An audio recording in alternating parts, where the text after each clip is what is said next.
dirt. When people say he's a real loose cannon, are they saying he's an outdated problem no one's had to deal with for several surgeries?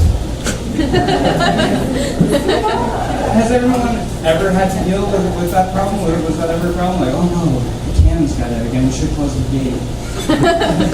We better get the cannon rustling dogs. Stupid phrase. I mean, not that I don't ever say stupid phrases. I say stupid phrases out of context, which I think is even worse. Like a few years ago, my ex-girlfriend and I had this pregnancy scare.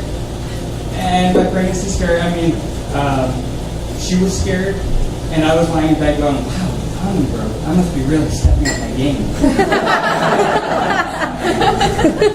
But she was like more panicked than I'd ever seen her, right? She was like running around the room. I don't know what was going on.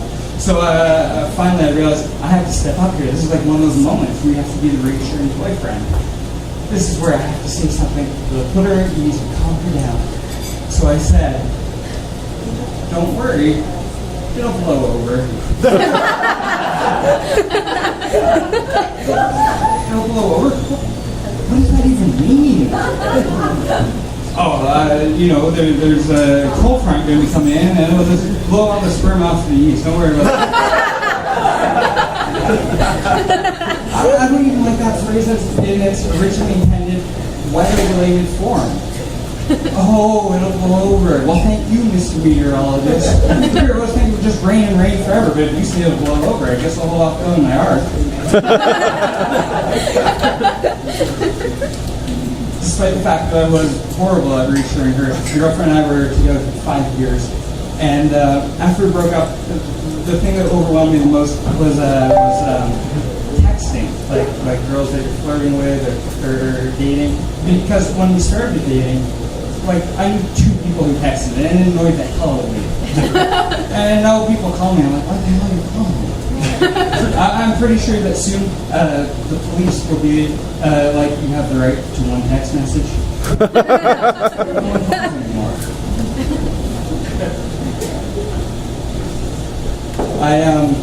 I'm really overwhelmed by the whole texting thing. Did you know that apparently there's a study that researchers found that women are turned off by guys who text smiley faces. No one told me that.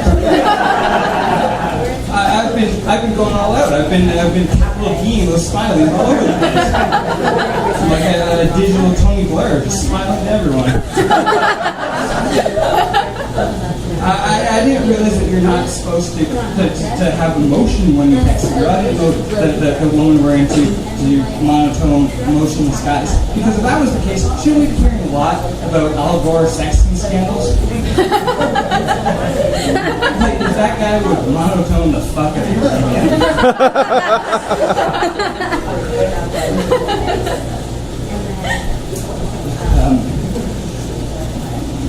I don't know. I'm overwhelmed by the texting, but I'm trying because all my life, throughout high school, throughout college, I was like relationship guy. I was in long relationships, and then after we broke up, I was like, I'm gonna be like single guy. I'm gonna be like casual sex guy. I'm gonna be like casual dating guy. And then I realized I can't be that guy. And I realized that when my friends and I were invited by these girls to this exclusive after-hours club.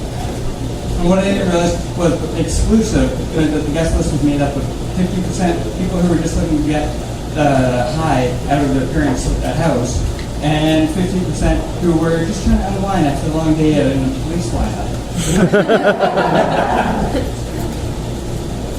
So I'm very overwhelmed. I'm pretty sure that I'm going to be stabbed. I don't want to wet myself when I'm stabbed, so I just go straight for the washroom.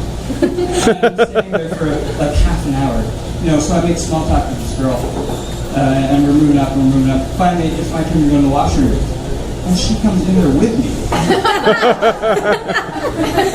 So I'm a little confused. I'm like, oh no, for this part I need you on the other side of the door. She responds with a very powerful counter-argument of beginning to make out with me. So quickly, I don't know what's going on. I'm really overwhelmed. But all of a sudden, she's like topless, her hands in my pants, and is when I think to myself, I don't want the random girl who just jumped me in the washroom to think that I'm only using her for sex. So I said, tomorrow you want to go for brunch? She said, no. But you could do this coke off my tits. Now, I've never done coke, and I've never done it off of those breasts. I'm pretty sure it's not a great compromise to French toast. Because that's who I am. I'm like, relationship brunch guy. I love brunch. It's like breakfast. It's like the all-sorts of breakfast has been called up to an even better meal, and that's a real good time.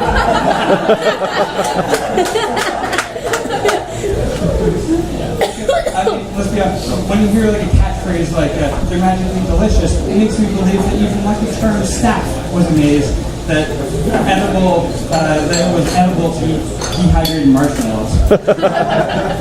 Anyway, that's it for me. Thanks a lot.